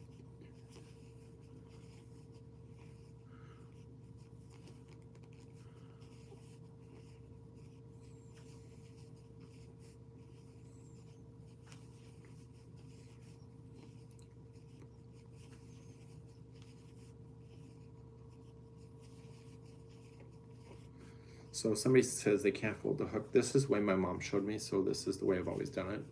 So you hold the hook the way that you most prefer. There's really no, you decide what works for you. So so Elizabeth is talking about instant gratification. We truly are, and I'm totally that way too. I want to start a project and I want to finish it because I want to feel the gratification of my work within a reasonable time frame. So when I was teaching myself to knit in the fall here, is that I was at the point where I wanted to make sure that I was doing small projects so that I could feel the joy quicker. And so I wasn't going to start a knitting blanket or anything crazy like that. I wanted to keep the projects so that my gratification and understanding would be a lot sooner than it would be for me to commit to a baby blanket as my first project. So that's why I've been working on my hats and stuff in knitting format, just to kind of teach myself to learn. I think that's one of the biggest mistakes of this whole industry, is that people get really excited and then they choose a project that is way beyond their skill set and then they get turned off by it. So it's better to build yourself up. And because I knew that going into my knitting journey in the fall, is that I knew how to start properly.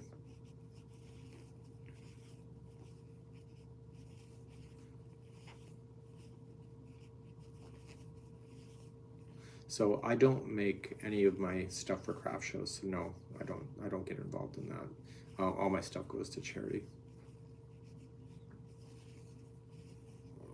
So I don't have, like, I see what people price their stuff out at, but because I'm a crocheter and I see something that I really want and I just don't feel like crocheting it, I will give a crocheter something at a craft show for it that is a good price. So I don't turn away if the hat costs $50 Canadian, which would probably be what, 35 American. I don't begrudge that because I know the work involved for that. But I generally don't sell because I don't. Okay, so what's next? So I got the puff stitches next. Oh, let me hold up the project because I promised I would. Okay. So this is the project so far. The big boy. So I'm on my last repeat because I think it's getting too big. Lots of texture, lots of different stitches. It's a great design. Actually, I'm really quite proud of it. So this reminds me of snowmobile tracks. So it's really soft. It feels like really soft. It's warm sitting on my lap too, which is good because the office is a little chilly today. So I have puff stitches next. Thank you for the round tag wrap. Yeah, it took me a while to get my button gear. My problem is during the fall I lost my interest in crochet a bit because I was kind of really captivated by the knitting, and so I was delaying a little bit more than I should have on the videos for that. Just keeping it real. Can you guesstimate the yardage for that blanket? I am going to guesstimate 7 balls. So 7, let me look it up. So I'm gonna guesstimate 7 balls, but I don't know. I gotta put it on a weigh scale to make sure. Let me just look up how much this is. Bernat blanket is, I'm just looking at the yardage on Yarn Inspirations.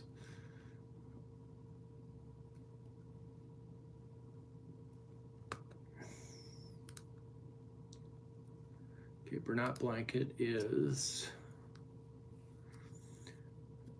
201 meters. So I'm gonna assume 7 balls times 201 meters. So it's gonna be 1,407 meters, approximately. I don't think it's gonna be more than that. For you in the US, it's 220 yards times 7. So for you in the US, it's 1,540 yards. I don't think it's gonna be much more than that.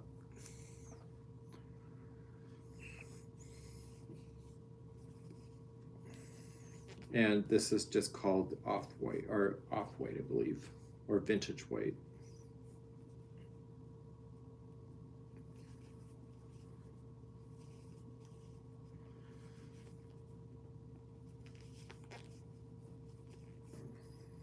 Okay, so somebody just finished the peppermint throw. That pattern still continues to be popular after all these years. So Martha, it's my pleasure for the knitting crowd. I realize it's better to keep that the knitting separate on the channel.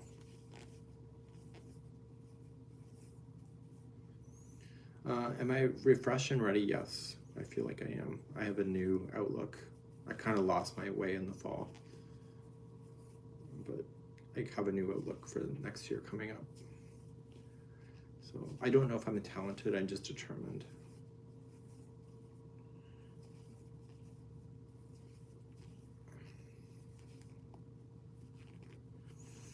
So somebody's a lefty, so they're using the left-handed tutorial. So for the knitting, apparently a camera flip doesn't work.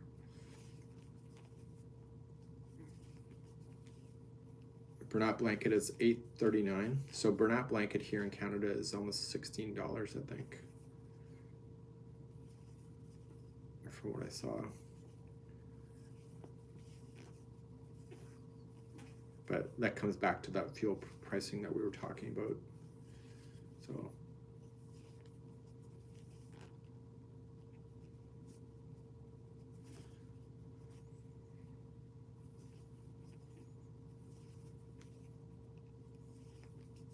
So the fuel pricing in the UK, yeah, things in the UK are expensive.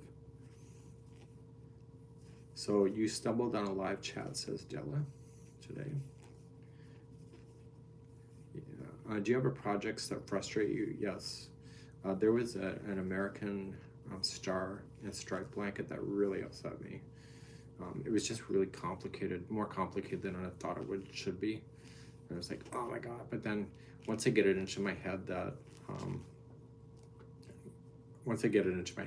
I'm gonna finish it, it comes hell or high water, I do, and yet I resent every minute of it.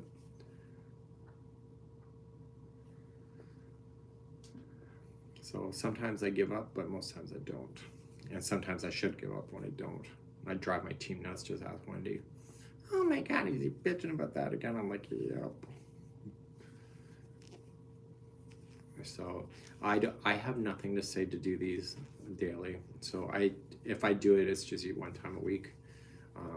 But there are some hosts that talk a lot, like more frequently. I just run out of shit to talk about.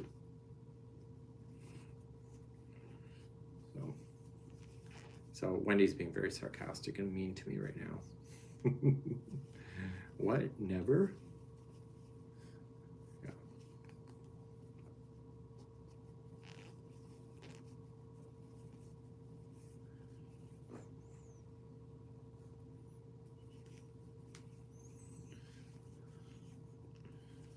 Yeah.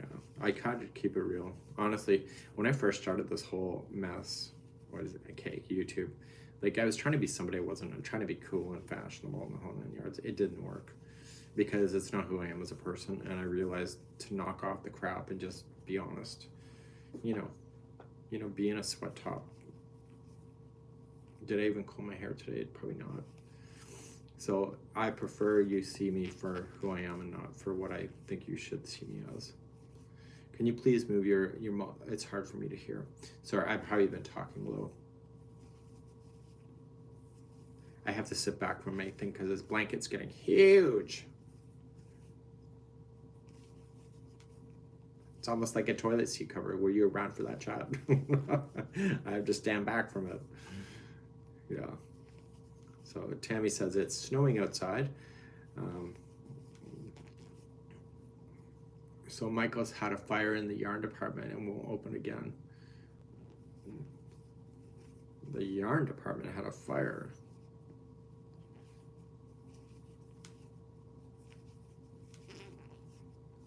So I am going to be at the local Michael's here for those that are local to me. I don't know how many people really are here today, but our crochet nutcrackers are going to go on exhibit from 11 to 3 p.m. on Saturday here at my local Michael's in New Minas, Nova Scotia. and it's just down the street from my house. So anyway, there was a call out to me to open up my home for people to see it, and I prefer, my house is my sacred spot, so I'm going to take the Nutcrackers to the local Michael's for 4 hours and just stand with them and let people take photos and etc.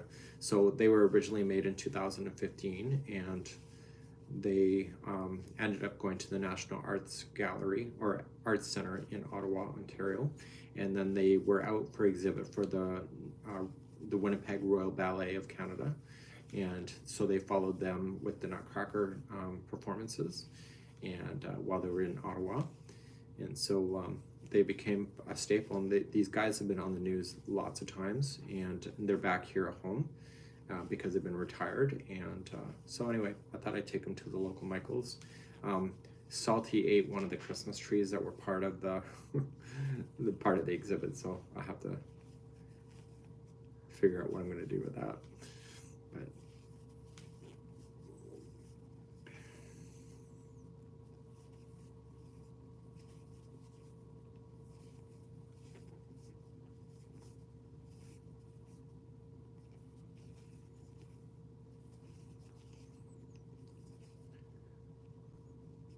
so how many hours? I think I said 16. Did I say 16 earlier? I think it's about 16 hours. I started yesterday. But I'm a pretty fast crocheter, but then I end up crocheting like after work. We need to draw the line at the PP talk. Oh my God. Yeah, I know. Just spank me already. Yeah. So, not to trash Ontario. I love Nova Scotia. I wish I would have lived here sooner. But you have to have a job if you're coming to Nova Scotia. Finding work is very difficult, like most places. But because I work online, it doesn't matter where I live. So that's been an easy transition for me. I don't foresee myself ever going back home to Ontario. I don't have a reason to. To me, it was a one-way trip. It's always been a one-way trip. So we didn't come to Nova Scotia with this idea, let's just give it a year and see how we do. We came to Nova Scotia and said, this is where we're going to set up our home. And that's what we did. So I have seen people move to Nova Scotia and then move back within months. But sometimes, in one case, I was giving advice and I said, I think that you will probably not like it here because you're looking for something that doesn't exist. Oh, no, we're good, you know.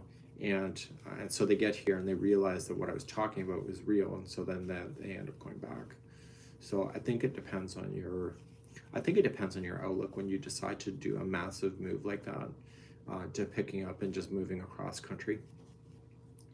And whether you are moving with the idea that you're never going back, or if you're moving and leaving yourself an open hole to go back to. So because I work online, it didn't make a difference for me to go back home, because it doesn't matter, because my work is where my computer is.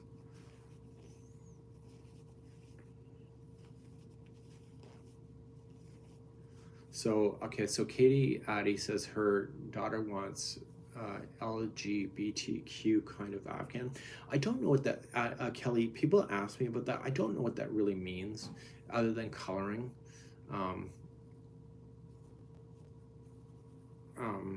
I don't know what, like, I don't know if there's a stitch involved with that other than coloring. So I don't have any designs like that, but they may exist on Ravelry or possibly Etsy if you're looking for something like that, but that's not something that I have. You have to, I think, Kelly, you should ask your daughter what her favorite colors are before you guess. Because there are, like, the rainbow flag is more than the rainbow flag today. We now have the two spirits. You have all the other colors that are now part of it. So she may only want certain colors of it. Gay bears, they like the black and the blue flag. You know, it all depends. And so I think you should ask her what colors that she wants, because I think it's very specific, right? So I tend not to design anything like that. Exactly the color suggestions are the patterns, and thank you. So I would ask her what the colors that she prefers, and go from there and just see what she likes.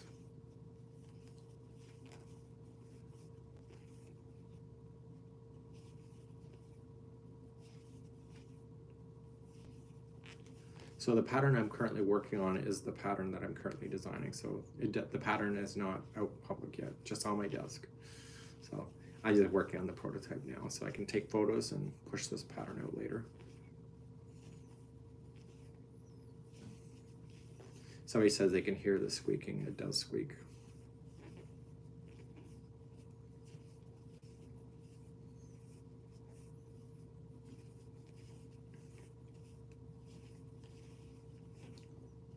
Do you ever get island fever? I don't know what that means. So I'm not on an island, but Nova Scotia is still part of the mainland, if that's what you mean. But I don't feel like I have island fever.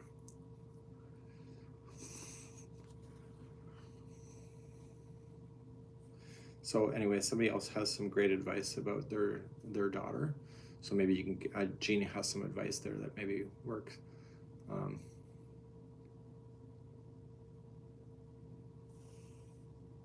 So Karen says, people talk to you even when you have no dollars. I found that with Nova Scotia is that when you come here, people like ask you how you are and you say you're good and they're like, no, how are you doing? I'm like, oh my God, I'm just here for a cup of tea. That's kind of my story. It's like people generally care about each other here. Not everybody, of course. I find people here are very open-minded. We actually chose this area. Not that we were having issues in Ontario, but this is a very, where I live, my lifestyle is part of the community. It's not an accessory to it. So we are one of many people here, like lots and lots of people. I think we have one of the highest concentrations of trans people that live here. So when I live here, I don't feel like I'm sticking out as a community member. I feel like I am a community member. And that was the biggest thing that was a draw for us to come here, is to go to a place where you feel like you can live. You know, you can go get your cup of coffee, you can go grocery shopping, and instead of getting the finger pointed or the side eye, you can just live your life and be happy. And that was one of my major draws for coming to Nova Scotia. And that has lived up to its promise being out here, is that I feel like I'm actually part of a community other than a cyber community. But here at home, I feel like I belong somewhere. And I don't think people always realize that until they realize that they don't seem to fit into their community in some way. And so that's been one of the nicest adjustments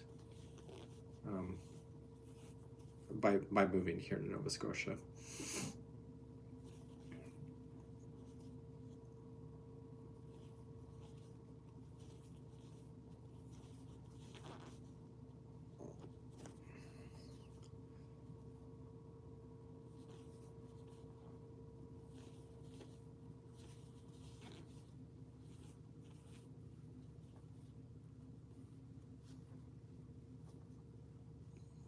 Hang on, I missed a stitch here.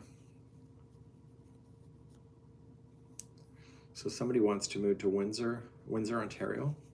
I don't know anything about Windsor, so I don't have an opinion on that. I'm working on relearning knitting. Do these chats cover both? If you have a general question, I don't know too much about knitting to be able to probably answer things, but if you have a question and I catch it, then would any yarn work for this pattern? Yes. So I designed this pattern originally with medium ply 4-weight yarn. Yarnspirations and I talked on Monday about designing this in Bernat blanket instead. So I'm doing two versions, one in medium weight yarn and the other one in here. So I have both examples here on my desk. I haven't finished the 4-ply version yet though. I was so excited to see what it would look like in this one here.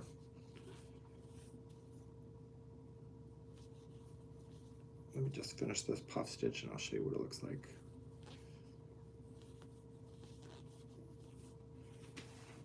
So this is what it would look like in a baby format. So I just want to use one ball here, so I'm only halfway through. So So 1 ball carrying 1 pound.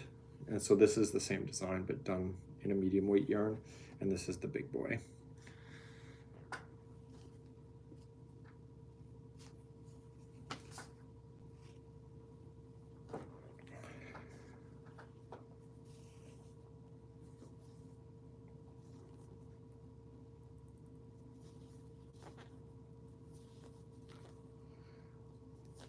So anyway, so you'll have both options when I release them. I have to finish both examples before I can release the pattern. So I think people like texture, and I think they like something new.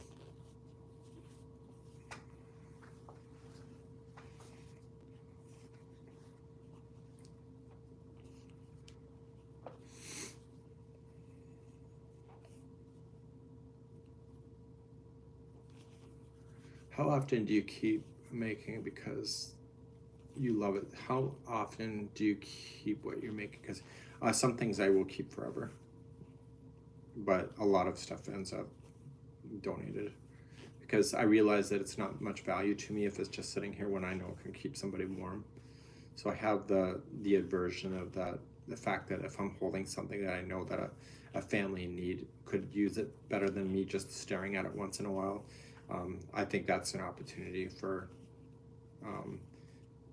me to give something that really will give somebody else warmth versus just keeping it just because I made it.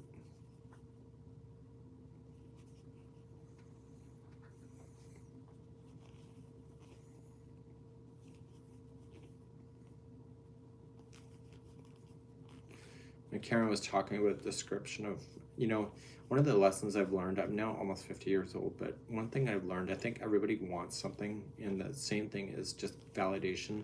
That person that left earlier, that she was feeling unwelcomed, which I don't understand where that comes from. But, you know, I think that's what people are looking for. They're looking to be validated, and people are looking to be accepted. And people are not necessarily looking to be the finger point person. And I think we, as a humanity, really need to learn that lesson pretty fast, because it just seems like it's all going downhill sometimes.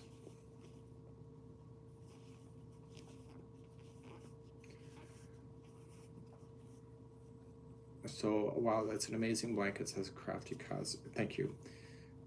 We will get the design out as fast as we can, much as my little fingers can take me. So how many people here by the hearts, push the heart button or the like button, are actually involved in charity in some way? So I am involved in charity in the sense of I do it privately, so I don't make a big production about it. I don't feel like I need to be validated or thanked by the charity publicly in order to be recognized. But because honestly, I think it just involves your own heart.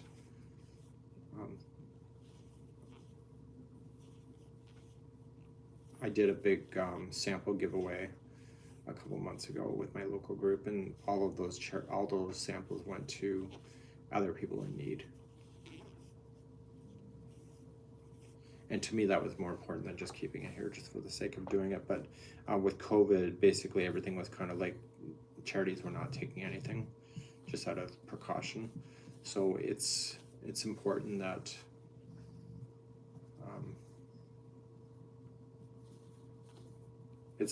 people don't forget about other people.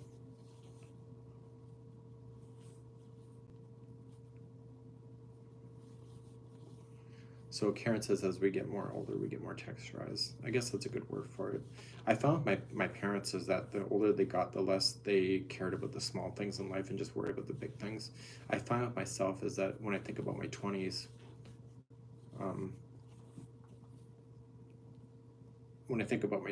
I think about what I cared about then, and some of the stuff I think about is like, oh my God, why did I care about such a stupid issue? Where in today's era, I'm like, you know, because I think just I've lived long enough to see the cycle of different things.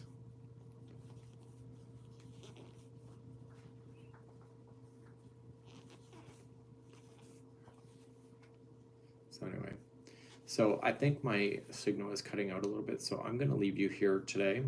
This pattern will be out in the future at some point. I'm a pretty quick crocheter, so I will get this out as soon as I can. And this will be the study of snow tracks or something like that, winter tracks or something. And that's something that you can do. So a general baby blanket in this yarn would take me about 3 hours to make, where the bigger afghans that we're doing now take a little bit longer. So we hope you have a good one, and we'll see you again real soon. Bye-bye. How do I get out of this thing? Oh, yeah, it's on my phone.